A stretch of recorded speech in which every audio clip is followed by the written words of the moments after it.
मेरा नाम वेद प्रकाश त्रिपाठी है और मैं ग्राम पंचायत बेलिया छोट में का निवासी हूँ। और हम जो प्याज की खेती कर रहे हैं अभी 2 साल हुआ है हम करते हुए। और अभी ये जो आप देख रहे हैं प्याज, इस पे ये क्यारी बाई क्यारी लाइन से लगी हुई है। सबसे पहले इसमें जुताई आपको बहुत इंपॉर्टेंट रखता है। 2 जुताई देके इस पे आप रोटावेटर चलवाइए।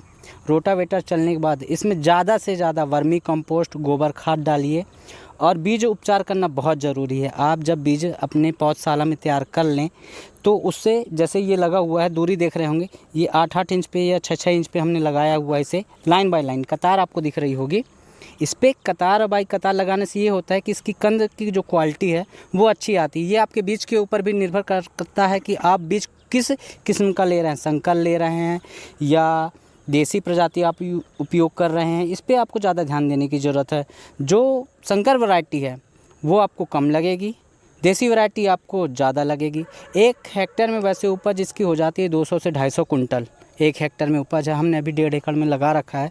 ये नेट हाउस के अंदर है, ये आधा एकड़ का एरिया है और कुछ हमने आलू भी उस साइड में लगा रखा है।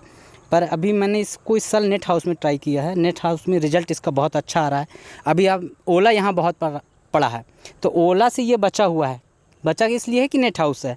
उधर का प्याज हमारा ओला से थोड़ा मार खा गया है और चना भी जैसे हम लोग का ओला में मार खा गया है। तो नेट हाउस और ड्रिप से ये सिस्टम है कि जो भी आप फसल करते हैं उस पर आपकी बचत हो जाती है। कीट इतने जल्दी नहीं आते। इस पर कोई ब्लीट या मिर्च या कोई भी बीमारी, जिसको अपन मिल्ट डाउन बोलते हैं, अगेती अंगमारी, पछेती अंगमारी, किसी किस्म की बीमारी नहीं आती। नेट हाउस के अंदर ये प्रबंधन बहुत जल्दी हो जाता है। अगर आ भी गई तो आप इसे बहुत जल्दी कंट्रोल कर सकते हैं खुले खेत की अपेक्षा। अगर हम बात करते हैं, यदि कोई किसान भाई इस तरह की खेती करता है जैसे आप कर रहे हैं, तो इस खेती करने में लागत क्या आती होगी और कितना मुनाफा आप कमाते होंगे? फिलहाल बीज का ही खर्चा पड़ जाता है। बीज का खर्चा पड़ जाता है लगभग 1,500 से 2,000 रुपये किलो इसका बीज आता है। और 1 एकड़ में आपको समथिंग 8 किलो बीज लग जाते हैं। फिर उसके बाद लगवाई पड़ जाती है आपको। इसमें मुझे लेबर का खर्च पड़ गया है लगाने में 25,000 के आसपास।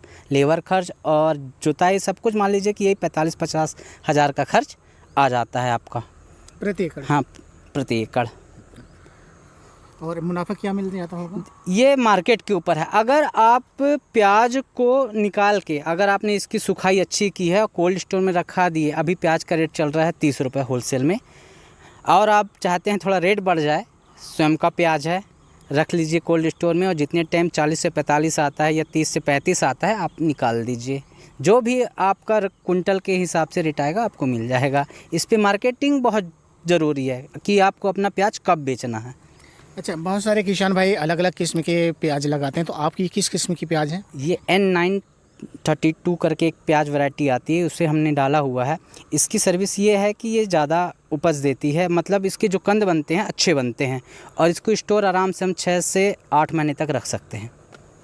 अच्छा, और एक चीज़ ये बताइए कि जब इस खेत की आप शुरुआत करते होंगे तो खेती के लिए मिट्टी और जलवायु मेन होता है। हाँ। कि हम जब खेती करते हैं तो वहाँ पे तापमान भी देखा जाता है।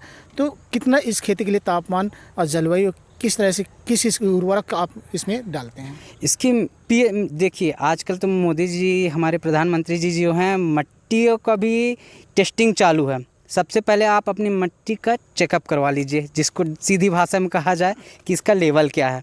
फिर आपको बोलेंगे कि इसमें आप इतना इतना ग्राम में न्यूट्रॉन, बोरॉन, पोटास आप डालिए। 16 तत्व खनिज तत्व होते हैं, उस हिसाब से आपको सैंपल लेके जाना है, वो बता देंगे। ये फ्री होता है, आप अपने सैंपल लेके जाएंगे, वो 2 दिन बाद आपको बता देंगे कि आप ये चीज़ डालिए और फिर प्याज की खेती करिए। एक्चुअली जलवायु की बात की जाए तो ये गर्मी भी अच्छी सह लेता है। ये बीज के ऊपर है। मैंने कहा कि कोई बीज होता है ठंडी में लगता है, कोई बीज होता है बरसात में भी यूज होता है। अपने यहाँ ज़्यादातर जो किसान यूज करते हैं ठंडी से गर्मी तक में आता है। और ये महाराष्ट्र साइड जब आप जाएंगे तो वहाँ बरसात में होती है। इसकी छोटी छोटी कंद भी दिख रही है। ड्रिप लगी हुई है मेरे यहाँ। ये ड्रिप पे अपन ज़्यादा फोकस करते हैं कि ये पानी बचाता है, और पानी आज के डेट में बहुत बड़ी समस्या है किसानों के लिए। तो अगर मैं कहूँगा ड्रिप के माध्यम से आप करेंगे तो आपका पानी बचेगा। और जहाँ तक उर्वरक का संबंध है तो मैं कहूँगा आप, अभी मोदी जी द्वारा हमारे प्रधानमंत्री जी जो हैं वो जैविक खेती के ऊपर ज़्यादा जोर दे रहे हैं। तो वर्मी कंपोस्ट अगर आप उपयोग कर रहे हैं तो आपके लिए बहुत अच्छा है। रासायनिक खेती अगर आपको करना है तो नीम लेपित यूरिया आप डालिए, जिससे बीमारी कम आएंगी। रासायनिक का उपयोग करना मतलब ज़्यादा उपज आपको ज़रूर मिल जाएगा, पर आपको वर्तमान समय में आपकी ज़मीन जो है बर्बाद होती है। रासायनिक में ये नुकसान है, आप किसान भाई समझ नहीं पाते, ज़्यादा रासायनिक को जोर देते हैं। मेरा ये जितना भी है जैविक डाला हुआ है। मैं वर्मी कंपोस्ट, गोबर, पोटास ये मैं ज़्यादा उपयोग करता हूँ। जैसे अगर हम बात करते हैं, जैसे आप एक होनहारा युवा के तौर पे, क्योंकि खेती बाड़ी से युवा लोग भागते हैं, बाहर जाते हैं, पलायन करते हैं, तो आपको ये शौक़ कैसे पैदा हुआ कि इस खेती को करने से हम एक अच्छा मुनाफा कमा सकते हैं? जी, ये शौक़ थोड़ा दादाजी हैं हमारे यहाँ, खेती में मुझे ज़्यादा रुझान देते थे। मैं मनेंद्रगढ़ में पढ़ता था जितने टाइम 10th क्लास में था, तो वो मुझे ज़्यादा रुझान देते थे। और फिर नाना जी, उनका भी ध्यान खेती में शुरू से ज़्यादा था, तो मुझे इंटरेस्ट हुआ, तो मैं इसकी ट्रेनिंग लेने गया, बागवानी की ट्रेनिंग ली है।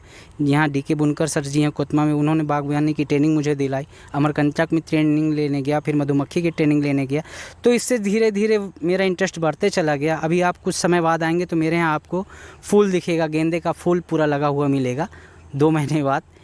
अभी उसका भी चल रहा है, जैसे ये प्याज होगा उसके बाद इसमें गेंदे के फूल मैं डालूँगा।